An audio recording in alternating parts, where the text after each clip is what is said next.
Before the World Cup existed, football's biggest international competition was actually the Olympics. Then FIFA President Jules Rimet had an idea. A crazy one. What if football had its own global tournament? Professional players, national teams, one world champion. So FIFA voted yes. Problem solved. Except for one tiny detail. Nobody wanted to host it.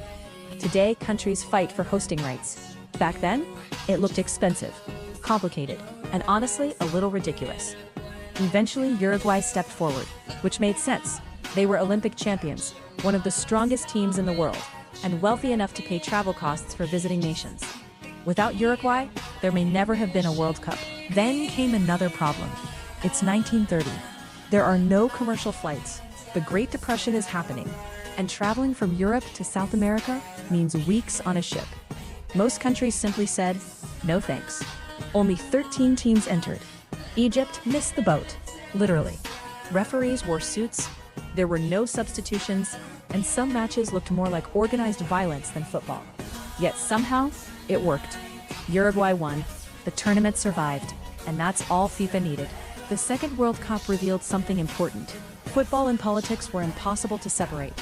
In 1934, Italy hosted under Benito Mussolini. The tournament became a giant display of national prestige, a football competition, and a political statement at the same time. This pattern would repeat again and again and again.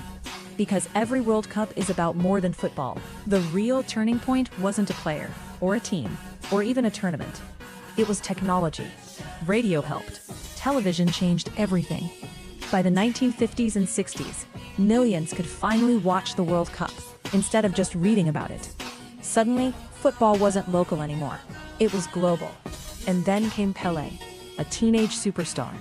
The perfect player arriving at the perfect moment. Football finally had a global audience and a global icon. But money alone doesn't explain the World Cup. Here's the real reason. The World Cup turns football into identity. You're not supporting a club, you're supporting a country. Win, and the entire nation celebrates. Lose, and suddenly millions of people become tactical experts overnight. Same game, different stakes.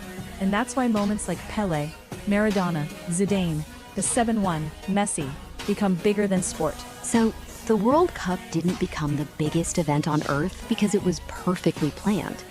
It became huge because every version created a bigger version.